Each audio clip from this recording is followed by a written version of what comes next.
सिखों ने पूरी दुनिया में अपना नाम कमाया। भारत से निकले सिख पूरी दुनिया में फैले और न जाने क्या क्या अपना काम किया, जिससे आज उनकी पताका बड़ी शान से लहरा रही है। आपने देखा कि कैसे सिखों ने तमाम जगहों पर जाके इतने भेदभाव को झेला, इतनी प्रताड़नाओं को झेला, लेकिन उसके बाद भी उन्होंने अपना वर्चस्व वहां पर कायम कर लिया। आज ऐसी ही एक कहानी हम आप तक लेके आए हैं जो मणिपुर की है। मणिपुर में सिखों का आगमन कैसे हुआ, वहां सिख कैसे बसे। पूर्वोत्तर के राज्य में लोगों को भेदभाव का सामना करना पड़ता है, लेकिन उसके बाद भी वहां पर सिख बहुत आसानी से अपनी परचम को लहरा रहे हैं, अपनी संस्कृति को आगे बढ़ा रहे हैं। इसकी कहानी बहुत दिलचस्प होने वाली है। ये कहानी भाईचारे, बहादुरी और आपसी सौहार्द का प्रतीक माने जाने वाली सिखों की है। उनके स्वागत तो हर कोई करता है, हर कोई इनको अपना करीबी मानता है, लेकिन इस वीडियो में हम आपको मणिपुर में मौजूद छोटे से लेकिन प्रभावी सिख धर्म के बारे में बताने वाले हैं कि कैसे संख्या में कम होते हुए भी सिखों ने अपनी एक अलग पहचान बनाई हुई है। क्या है मणिपुर में सिख धर्म की कहानी, चलिए सुन लेते हैं। नमस्कार, मेरा नाम है रीटा, आप नेट्रिक पंजाब देख रहे हैं। हमारी वीडियो पसंद आएगी तो लाइक कर लीजिएगा। इस वीडियो को आप दुनिया के कौन से हिस्से से देख रहे हैं, कमेंट जरूर करके बताइएगा। चलिए शुरू करते हैं। मणिपुर भारत के पूर्वोत्तर में बसे सेवन सिस्टर्स का एक हिस्सा है। मणिपुर का शाब्दिक अर्थ होता है आभूषणों की भूमि।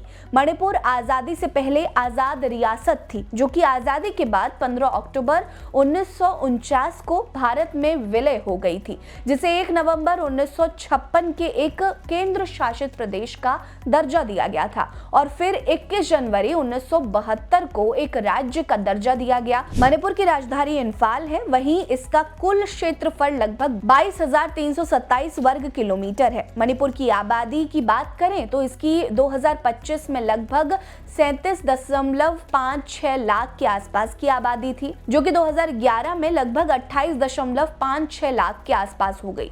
मणिपुर के 16 जिले हैं। यहाँ के मूल निवासी मैते जनजाति के लोग हैं, जिनकी भाषा को मेइतेलोन अथवा मणिपुरी भाषा कहा जाता है। मणिपुरी भाषा असल में 1992 में राष्ट्रीय भाषा के रूप में पहचान मिली थी। यहाँ नागा तथा कुकी जाति की लगभग 60 जनजातियां निवास करती हैं। प्राकृतिक संसाधनों के मामले में मणिपुर प्रचुर मात्रा में भरा हुआ है। मणिपुर को देश की ऑर्किड बास्केट भी कहा जाता है, क्योंकि यहाँ ऑर्किड पुष्प की 500 प्रजातियां पाई जाती हैं। वहीं शिरोई लिली एक ऐसा फूल है जो पूरी दुनिया में केवल मणिपुर में ही पाया जाता है। हैंडीक्राफ्ट में ये राज्य सबसे बड़ा कुटीर उद्योग है। वैसे तो मणिपुर में ज्यादातर हिंदू और ईसाई धर्म को मानने वाले लोग रहते हैं, जिसमें 2011 में आंकड़ों के अनुसार 41% के आसपास हिंदू थे और 41% के आसपास ईसाई हैं। लेकिन इन सब के बीच यहाँ एक छोटा सा लेकिन प्रमुख धर्म है सिख धर्म।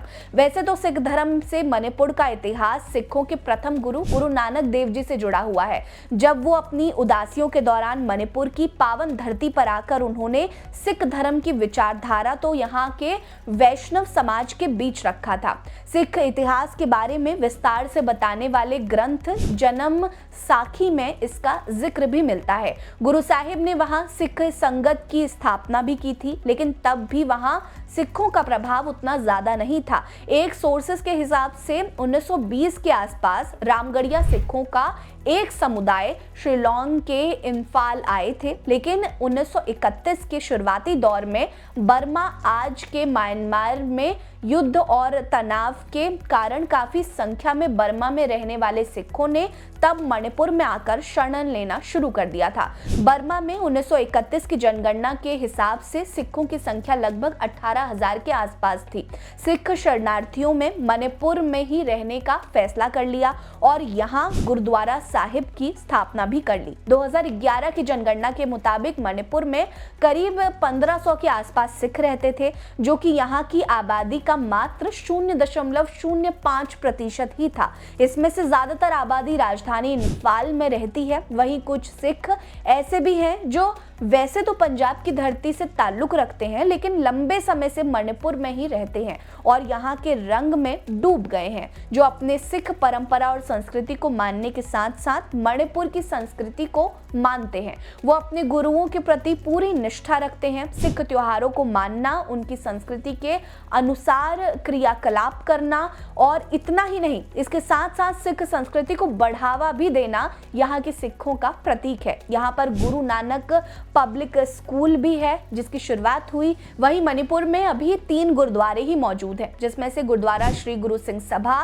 तारापुर सिलचर में है, वहीं गुरुद्वारा सिंह सभा मोरे चंदेल में है और वहीं गुरुद्वारा श्री गुरु सिंह सभा थांगल बाजार इंफाल में स्थित है। इसमें इंफाल में बने गुरुद्वारा श्री गुरु सिंह सभा सबसे पुराना गुरुद्वारा माना जाता है, जिसकी स्थापना 1931 में ही कर दी गई थी। ये गुरुद्वारा असल में उन सिख शरणार्थियों के लिए बनाया गया था जो बर्मा से आकर मणिपुर में बस गए थे। शुरुआत में ये छोटा सा था, लेकिन धीरे धीरे इसका विस्तार किया गया। मणिपुर में रहने वाले सिख अपने धर्म को लेकर इतने समर्पित हैं कि यहाँ रहने वाले सभी सिख अखंड पाठ जरूर करते हैं। आज मणिपुर में सिख समुदाय संख्या में भले ही छोटा है, लेकिन ये एक मजबूत संगठन है जो सिक्खी की खुशबू को पूरे मणिपुर में फैलाए हुए है।